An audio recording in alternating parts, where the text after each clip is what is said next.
আছো তুমি? সুখী হতে পেরেছো কিনা জানতে বড় সাধু হয়।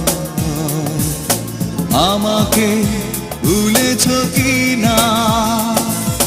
কেমন আছো তুমি? সুখী হতে পেরেছো কিনা জানতে বড় সাধু হয়। আমাকে ভুলেছো কিনা? তুমি